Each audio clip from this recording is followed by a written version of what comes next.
choice that they make with him, especially considering what they eventually do with him in the sequels, where he does kind of take on a more sort of action hero kind of role. And, how think about how iconic the chainsaw image is for this franchise. But like in this film, there's a chainsaw on screen for 10 seconds. Right. And it's like, it's a really depressing moment where he's thinking about using it on his girlfriend, but he can't do it. And he can't do it. Like, whereas like now you get like chainsaw action figures where people are like, chainsaw's fucking sick. Yeah. Because he's holding a sawed-off shotgun in one hand and the chainsaw in the other. It's just he's like groovy. Yeah, and it's one of those. I mean, I love that, of course, but I do.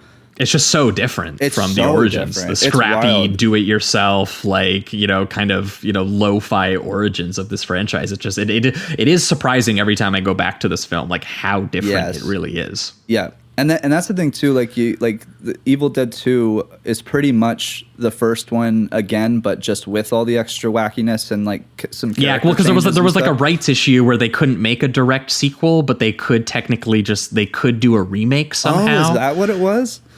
Oh. Yeah, like that was I can't remember. People who know the production history stuff more than I do, and we'll probably talk about it when we eventually do an Evil Dead 2 episode. But like that's roughly what happened. Was that so he's like, well, fuck it then. I'll just reimagine it to the point that it's not even the same movie.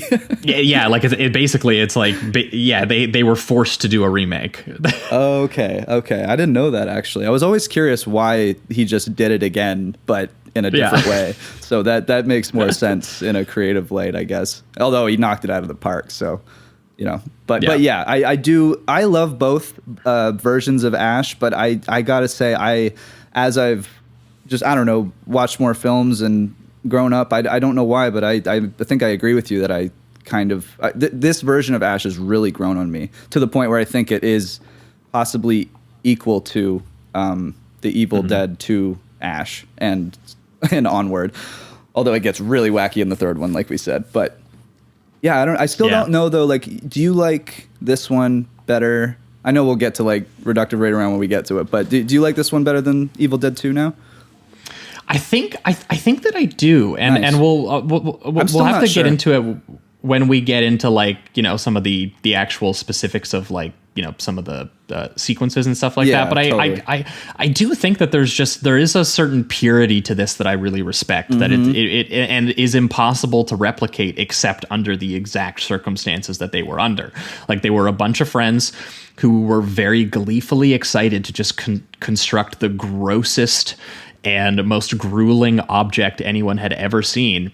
And they were all like willing to torture themselves into insanity to do it. And there's the fact that it does kind of have an anonymous cast and it has this transgressive punk amateurness to it. Like it's a film that really feels disturbing and nasty to me in a way that I've just really, really grown to appreciate the way that it, puts these characters through the ringer that it does, like as it actually starts to expose the supernatural elements, which I think start to occur in the film like around the time they're having that like nice little dinner party that they're all trying to have, and there's that great frame where the one character is on the right side of the frame, and on the left you just get in the far background there's a cellar door, and you're like, I wonder why that's been so emphasized. And then just boom, the thing pops open and they all go over to it, and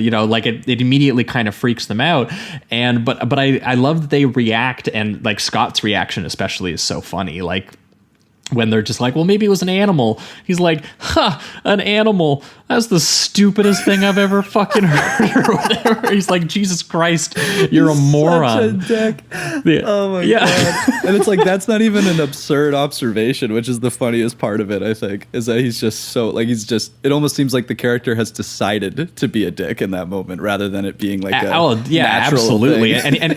and like the framing of it is this really creepy like point of view of like the void like hole in the cellar as he goes down to like report, and he's just like, all right, I'm going down to see what animal is down here. Yeah. And and then he fakes them out and everything.